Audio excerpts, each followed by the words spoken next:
Señores, de regreso estamos con el consumidor y antes de hablar con nuestro invitado, doctor Héctor Rodríguez, quiero felicitar, ¿no?, a la joven Miami, la hija Nayeli Martínez, quien es hija de nuestro amigo José Luis Martínez, está de cumpleaños en el día de hoy. Ahí está José Luis con su hija Nayeli. Muchísimas felicidades, Nayeli, que cumpla mucho. ¿Cuántos años cumple José Luis? 12 años, ahí está. Mira qué niña más linda, gracias a Dios que la mamá tuvo mucho que ver en ese trabajo y aportó la mayor cantidad de cromosomas. Así es que nada, muchísimas felicidades, Nayeli, y que sigas cumpliendo muchos años más, mucha salud. El doctor Héctor Rodríguez nos acompaña, vamos a hablar de un tema interesantísimo. Doctor, yo le decía cuando entramos, la juntiña, que la juntiña los abuelos, los padres decían, esa juntiña que tú tienes, pero hoy día se conoce también como presión de grupo, sí, que es también es el nombre ya más técnico que se está utilizando hoy día, la presión de grupo, y es cuando los jóvenes, los niños se ven obligados, vamos a decir entre comillas, para ser aceptados en los grupos, a hacer muchas veces actividades que no son correctas. Un gran placer, doctor, tenerlo en el programa. Gracias por estar en esta casa. Sí, ese es su caso, usted lo sabe. Gracias. Doctor, hábleme un poquito de esto, porque esto es una preocupación de muchos padres. Sí, mire, los niños y los jóvenes necesitan hablar de sus cosas, sí, y hablar con sus iguales. Hay un desnivel de educación dependiendo de la atención que los padres le hayan puesto a sus hijos. Entonces vamos a tener niños con una autoestima baja, sí, confianza, seguridad en sí mismo, que son más influenciables. Y niños que tienen una autoestima fuerte, criado en un clima de confianza, de diálogo, esos son menos influenciables. Okay. ¿Dónde se dan esas influencias? Se dan en la escuela y a veces, independientemente del cuidado que pongan los educadores, se da el bullying. Ahí tenemos niños que se vuelven agresivos, sí, algunos le dicen gallina, le dicen mamita, sí, tú tienes que ser fuerte, tienes que en vez darle a aquel. Y el muchacho, sí, que tiene una autoestima baja, entonces se enrola en el bullying con todas las consecuencias. Sí. Va a decir, es una pequeña escuela de delincuencia. Sí. ¿Dónde más se reúnen los muchachos? En el parqueo. Ya hoy día con el tema de la delincuencia, los padres son más cautos. Sin embargo, como los padres viven tan ocupados, los muchachos violan la especie de circo que le ponen los padres. Obviamente, el riesgo siempre existe. Sí. Será más influenciable el niño que tiene menos comunicación con los padres, que tiene problemas emocionales, sí, y entonces habremos siempre de vigilar con inteligencia con quién se juntan nuestros hijos. Eso que usted dice es importante y quisiera un poco que ampliáramos esa parte, la parte de la comunicación con los padres y cuáles son las condiciones o características de este niño que van a hacer que sea el más probable, más propenso a ser abusado, a ser insertado en esto. ¿Cuáles son esas características? El tema de la comunicación es una que usted dice, pero sí, ¿qué otra? Mire, la formación de hábitos, sí, el niño, el amor a la verdad, okay, el respeto a las normas, a los más pequeños, el respeto al ajeno. Esto se va convirtiendo en un estilo de vida, en una filosofía familiar. Sí. El decir siempre la verdad. Entonces, cuando el niño viene con un comportamiento extraño, escurridizo, no quiere mirar a los padres, no mira a los ojos, sí, no quiere comer en la mesa, un niño que era organizado comienza a ser desorganizado, esta alteración en sus hábitos, en su comportamiento, necesitan de una reflexión. Sí. Lo primero que viene es el diálogo. Si hay una buena comunicación, entonces no habrá que hacer un gran esfuerzo para el diálogo. Sí. De todas maneras, el padre, la madre, tiene que dedicar tiempo a formar buenos hábitos y a observar hábitos extraños o negativos. Doctor, esa parte, la parte de la comunicación que usted hace mucho énfasis, me doy cuenta también que, por ejemplo, en casos niños o jóvenes, lo que a veces van a estos grupos en busca de apoyo, o de, como bien usted decía, de que alguien que lo escuche, sí, de alguien que lo proteja muchas veces, sí, ante las situaciones. Y si no puedo hablar con mi papá o con mi mamá, o si hablo con ellos y la respuesta que tengo de ellos no es la adecuada para mi problema, me tengo que refugiar en este grupo. Eso sí, es parte de eso. Ciertamente. ¿No? Los muchachos tienen necesidad de buscar información, sí, de contar sus cosas, y si no los escuchan en su casa, si no los escuchan en el aula, el profesor, entonces busca una persona de su edad y muchas veces hasta un adulto. Sí. Y no hay garantía de que le va a dar la información correcta, la información adecuada. Viene entonces el abuso sexual que se da mucho, y esto frente a esa falta de formación y de comunicación en el hogar, viene entonces la desinformación. Yo les recomiendo a los padres, como norma de vida, que tengan una reunión semanal con su familia de 45 minutos, en donde se habla de lo negativo, de lo positivo, disciplina positiva, de aspiraciones, de la escuela, de la formación integral del niño, y en ese momento el niño se siente importantizado, porque la educación que da la escuela no es suficiente, es mucho lo que la escuela debe hacer. Entonces hay que, en estos tiempos difíciles, de tantos retos y desafíos en la calle, hay que reforzar e importantizar la educación en el hogar y la formación de hábitos. Cuando el niño no encuentra esto, ya de adolescente, incluso existen lo que se llaman las tribus urbanas, que son tribus temibles, destructivas, violentas, y los jóvenes se incorporan, como tú decías, porque encuentran afecto y encuentran protección. Usted me hablaba fuera del aire de un tema también importante que cae muy bien dentro de esto, que es el tema de las redes sociales, de cómo los jóvenes también se ven influenciados por amigos que ya no están presentes físicamente, pero sí están presentes en grupos dentro de lo que son las redes sociales. Y eso también es un tema que antes no se veía, pero ya hoy día hay que afrontarlo de esa forma. Sin demonizar las redes sociales, hay muchos riesgos. Ahí está toda la información imaginable. Y entonces ahora las juntiñas son virtuales. Tenemos fenómenos muy serios en esas redes, en esas asociaciones de jóvenes. Por ejemplo, tenemos las comunidades emo, que hace referencia viene de emotional, son estos muchachos y muchachas que visten generalmente de negro, con ropa muy estrecha, y que viven amargados, y que están practicando algo que también está fomentado de alguna manera por estos grupos en las redes, como el cutting, que es el cortarse la piel, Esto es consecuencia... ¿Una forma de laceración? De la autolaceración, ¿no? Sí. Que está muy generalizado aquí en el país. Sí. Y existen, digamos, una especie de tutoría, niños que tienen conocimientos sexuales de estos nuevos padecimientos, de estas nuevas patologías. Entonces hacen una labor de tutoría negativa. Y como ahí no hay control, los padres generalmente o ignoran toda esta tecnología o no tienen control del manejo del móvil. Entonces estamos teniendo juntas, asociaciones destructivas de los jóvenes. También positivas, pero hay que tener ojo visor con el uso que están haciendo los niños de la tecnología. Permítanos tomar esta llamada, ¿Cómo no? doctor. Buenos días. Buenos días. Sí, ¿de dónde nos habla?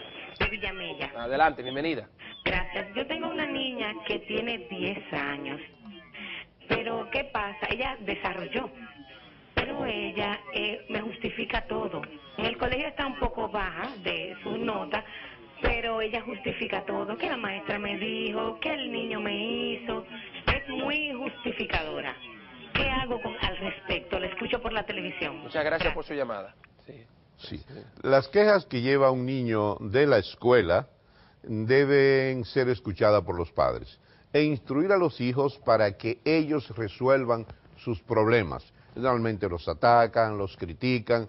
Cuando comienzan precisamente la pubertad, la preadolescencia, los niños y las niñas se vuelven muy críticos y molestan, hay una especie de bullying verbal. Volvemos otra vez al modelo inicial, si el niño es susceptible, reacciona a esto y entonces se vuelve agresivo y lleva la información a la casa. Pero también ella, no sé si no entendía la pregunta, o sea, ella hablaba también del tema de la justificación. Yo lo sé porque yo vivo la misma situación, o sea, que todo lo que pasa hay una razón, o sea, hiciste tal cosa, no, pero fue por tal cosa. O sea, eso, que era un poco alejado del tema, bueno, pero... eso tiene una parte buena y una parte mala. En la medida que el niño va creciendo, va descubriendo sus propias razones. Los padres a veces no crecen y siguen considerando a los adolescentes como infantes. Sí. Y les preocupa cuando el niño le pregunta ¿y por qué? Sí. Porque yo no puedo salir, Sí. porque yo no puedo ponerme esta ropa. Sí. Entonces el padre considera esto como una desobediencia. Sí. Pero yo quiero volver a la queja. Si hay una queja del colegio, la madre o el padre, la familia tiene que analizar la queja Okay. y darle instrucciones para que el niño resuelva sus problemas en el colegio. Sí. Que hable con el profesor, que hable con el consejero, con el encargado de disciplina y darle seguimiento para ver si el niño resolvió el problema él. Si no lo resuelve, entonces el padre, la madre interviene. Otra llamada. Buenos días. Hello, buenos días. Hola, ¿cómo estás? Bien, ¿de dónde nos habla? Buenos días. Sí, Ella Consuelo. bienvenido, adelante, su pregunta.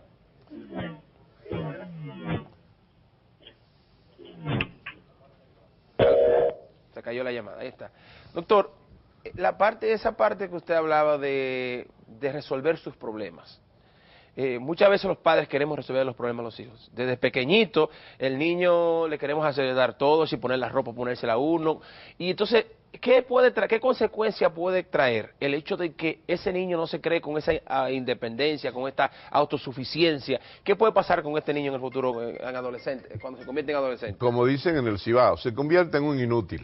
Se convierte en un inútil. Sí. Y realmente se convierte también en una persona dependiente, en una persona pasiva. Sí. Cuando crece va a querer que los demás le resuelvan sus problemas. Sí. Cuando forma su pareja va a formar una pareja codependiente posiblemente. Sí. Entonces, en la medida que el niño resuelve sus problemas, desarrolla su autoestima, desarrolla su inteligencia y pone a prueba los conocimientos que va adquiriendo, va aplicando los conocimientos que va adquiriendo. El niño se cae, déjelo que se levante, Sí. es decir, déjelo que sienta el dolor de la caída, salvo que sea una situación de emergencia. Desde Boca Chica, otra llamada. Buenos días. Sí, buenos días. Sí, adelante. Mire, sucede que yo tengo un niño de 6 años, ¿no verdad? Sí. Entonces él se demuestra un poco agresivo con los otros niños. Incluso antes de ayer estaba jugando y estaba ahorcando a otro niño, Sí. un compañero de él. Y en la escuela me dicen que él es muy agresivo. Yo quiero saber qué yo puedo hacer con él. Muchas gracias por su llamada. La agresividad se aprende. La primera escuela de agresividad es el hogar. Pero también se aprende en algunos programas. Por ejemplo, hay un muñequito infantil que se llama Caillou, que es un muñequito indecente, Sí. que no le gusta bañarse, Sí. que dice malas palabras. Sí. Y entonces hay que ver de dónde viene la agresividad, de dónde está aprendiendo la agresividad. Doctor, esa parte quisiera se aprende. O sea, el niño no nace con agresividad. O sea, No, el ser humano no no nace nace agresivo. con Eso se va aprendiendo. Se va aprendiendo del medio, de la familia, de la calle, de algunos programas de televisión. Y el niño también entiende a veces que es la única manera de que los padres le pongan atención. Cuando desobedece, entonces, ahí que mi papá me entonces, viene ahí es donde que mí. le pone atención. Sí. Entonces hay que revisar todo el modelo educativo en la casa, Sí. hay que ver qué le está pasando en el colegio también, cuando hay un tipo, esto es lo que se llama bullying, el niño está atacando a otros niños, Sí. pero con comportamientos mayores, Sí. ahorcando a un niño. Claro. ¿Dónde lo vio? ¿Qué le hizo el otro niño? Sí. Entonces se convierte en un tema de análisis Sí. de familia-escuela. Es decir, Ok. ese niño debe recibir atención o del psicólogo o quizás la familia del niño. Sí, así es. Bueno, es cierto, doctor. No solamente el niño, la familia. Sí, porque el problema es de todo, ¿eh? Es de todos. Buenos días. Hello, buenas. Buenos días. Sí, hermano, ¿dónde nos habla? Bueno, te habla Clemente Domingo Hernández, entrenador de la Selección Nacional de Fútbol de República Dominicana, Bien. quien ha tenido los servicios de Héctor Rodríguez, y quiero darle un saludo grande a ese gran hombre que tenemos ahí, Muchas que nos ha gracias. ayudado mucho con las selecciones nacionales de fútbol. Muchísimas gracias. Bueno. Sí, yo soy el psicólogo de la Federación de Fútbol. Sí. Y ahí tengo la oportunidad precisamente de canalizar la agresividad, formarla en valentía, el respeto a las 13 reglas del fútbol, en donde no se puede agredir, no se puede escupir, no se puede morder, como ¿verdad? Entonces, yo insto a los padres a que lleven sus niños al fútbol, porque desarrollan físicamente y también aprenden a relacionarse positivamente con los demás. Doctor, sí, gracias al amigo que nos llamó. Sí. Doctor, necesitamos hacer una pausa. Cuando regresemos... Usted es el que manda aquí. Sí, ¿no? Cuando regresemos, doctor, vamos a hacer un poco a dar un poquito de recomendaciones ya finales a los padres para ver cómo podemos proteger a nuestros hijos, o más que proteger, orientar a nuestros hijos con respecto a qué hacer cuando existe esto de presión de grupo. Regresamos ahora.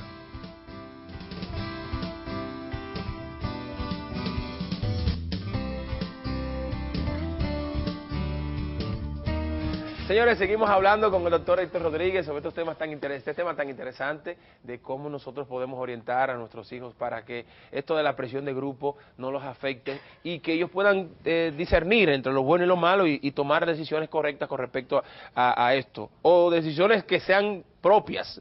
Porque tal vez usted quiere beber o quiere fumar, tal vez es tu decisión, pero que sea tu decisión, no impuesta por otros. Sí.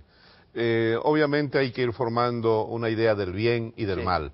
Sin pleito, es decir, hay que formar en valores y decirle al niño que él tiene una libertad de elegir el bien o el mal. Y hablarle también de las consecuencias y escuchar lo que él piensa. Los padres debemos hablarle sobre esto, o sea, el bien y el mal debemos explicar lo que entendemos. Claro, hablar desde la justicia, la corrupción, el abuso, la arrogancia, todos estos valores y antivalores. Es decir, formar en la decencia, en el bien, en el mal, y hablarle de las consecuencias de salirse de estos carriles. Volvemos a los riesgos que corren los jóvenes hoy día. No es que este mundo sea peor que el del pasado, ni que el del futuro, pero tiene sus propios riesgos. Ahí están las drogas, el robo, todos los tipos de drogas, son, digamos, las cosas prohibidas. Y el joven siente curiosidad por probar, pero detrás de esta curiosidad hay toda una estructura, hay todo un negocio que se aprovecha de las necesidades, de la ignorancia, de la curiosidad del muchacho. Entonces, hay que hablar de todos los temas en casa, por eso yo decía, en esas reuniones familiares hay que hablar de todos estos temas y tomar todos esos casos que suceden en el medio ambiente como ejemplo. Como ejemplo, es decir, miren eso que pasó, vamos a convertirlo en un caso y vamos a analizarlo, porque hay que abrirle los ojos. ¿Por qué tú crees que pasó eso? ¿Por qué pasó? ¿Qué crees tú que pasa en esa familia? ¿Cómo actuó esa persona? ¿Cuáles son las consecuencias? Toda esa violencia que está en la calle, esta pandemia que tenemos de embarazo en la adolescencia, hay que hablar de una sexualidad responsable en el muchacho y en la muchacha. Tenemos otra llamada, doctor. Buenos días.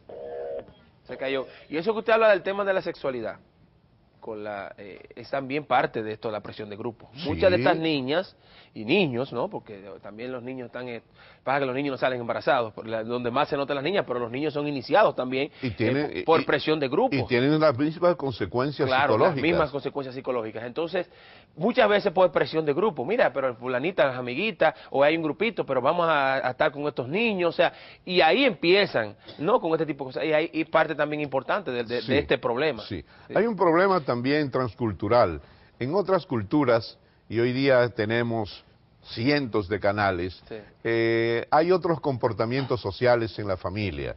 La familia no supervisa, hay una tolerancia, el muchacho hace todo lo que quiere, y entonces volvemos con una autoestima baja, con una educación del hogar deficiente, el muchacho entonces asimila estos comportamientos de otras culturas como comportamientos propios. Buenos días. Hola, buenos días. Sí, ¿de dónde nos habla? Desde el ensanche de la Fe. Sí, bienvenido. Adelante, hermano. Tengo un caso que me está ocupando en este momento. Tengo un niño, un adolescente a punto de cumplir 17 años y he tratado desde sus inicios mantener una comunicación con el niño. Actualmente yo no estoy viviendo con él y con su madre en su casa, pero se me dificulta Y yo le hablo claro, le digo las cosas como tienen que ser, qué es lo que le conviene, cómo se deben hacer las cosas para lograr que las cosas salgan con éxito.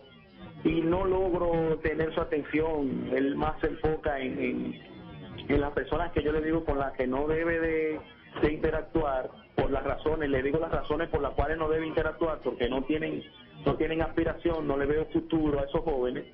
Y con las personas que yo sí quiero que él interactúe y que se junte, que sí tienen futuro los jóvenes, y él puede notar la diferencia, no lo hace. ¿Cómo yo me puedo dirigir? ¿Cuál es la forma que debo usar, el método, para que él me pueda entender que lo que yo quiero es lo mejor para su futuro?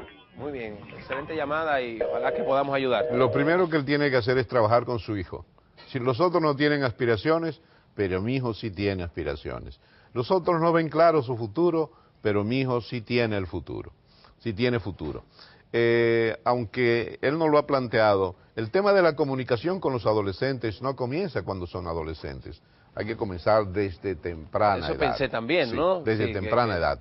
Y ahora no se trata de elegirle los amigos a los jóvenes, a nuestros hijos, pero sí conocer a los amigos de nuestros hijos y a los padres de nuestros hijos. ¿Es más difícil esa edad para corregir? Es difícil porque ya el niño tiene sus propias ideas y a veces el que tiene que cambiar sus ideas es el padre, que es muy estricto, que es autoritario, que está obsoleto. Entonces el padre también, lo que decimos nosotros en nuestro libro, actualícese, póngase al día. Ya los muchachos por ejemplo, a los muchachos hay que educarlos con el código del menor en la mano. Ya eso de dar manotazos, de dar correazos, eso está prohibido por el código. Sí. Y entonces, mientras más violencia ejerce el padre, más problemas de socialización y en la más daña la personalidad del niño. Doctor, pero entonces, ¿cómo logramos? ¿Cómo logramos nosotros? Este padre preocupado porque ve que su hijo no está por el buen camino, ¿cómo él logra, qué él puede hacer para que, aunque tal vez sea tarde o porque no lo hice temprano, pero yo quiero hacer el rol, ¿qué debo hacer? Tiene un problema, sí. Es decir, escuchar, él dice, yo siempre le digo, yo siempre le hablo, sí. Escuchar más a su hijo, ver cuáles son los intereses de su hijo y reforzar y apoyar esos intereses. Sí. Ya le dije también, conocer a los amigos de su hijo, hacer que los amigos vengan, sí. Conocer a los padres de sus amigos, sí. Y amarlo incondicionalmente. Ese es un lenguaje silente que deja muchísimos mensajes. Doctor, usted tiene un libro interesante, Cómo educar hijos felices y responsables, 10 consejos para padres.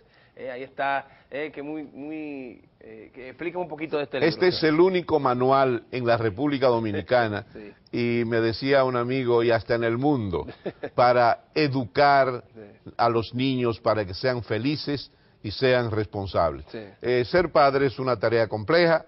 No hay un libro para tenerlo debajo del brazo, entonces nosotros, basados en nuestra práctica y en todo ese tipo de preguntas que nos hacen, escribimos este libro para padres, que son 100 mensajes, 100 herramientas, como dices tú, sí. Para que los padres eduquen a sus hijos felices y responsables. Por ejemplo, aquí prohíba menos, elogie más. Sí. Escuche a sus hijos, ya un poco más, además tiene una descripción, ¿no? De no solamente decirte qué hacer, sino cómo hacerlo. Así es que ahí vemos algunas de las... y un formato muy amigable, pues cabe en un bolsillo, cabe en una cartera. ¿Dónde se puede conseguir este libro? En nuestras oficinas, en el 567-9217. 567. Bueno, ahí están los teléfonos en pantalla. Sí. Hasta se lo mandamos a las casas. Ok, sí. Mira, qué interesante, de verdad que sí. Cómo educar hijos felices y responsables, 100 consejos para padres. Muy bien, doctor, de verdad que muchísimas gracias. Es un gran placer. Aprendemos muchísimo siempre cuando usted viene al programa y de estos temas que yo creo que son vitales. Nosotros tenemos que tratar de hacernos eco de esto y repetirlo mucho para que los jóvenes, los padres puedan... mejorar esta situación que estamos viviendo, de verdad si tenemos mejores padres, mejores familias, vamos a tener una mejor sociedad. Así es, doctor. Muchas gracias por estar con nosotros. Siempre a tu orden. Señores, nos vamos a la pausa. Regresamos luego con Maricela de Mañón con la cocina saludable. Regresamos ahora.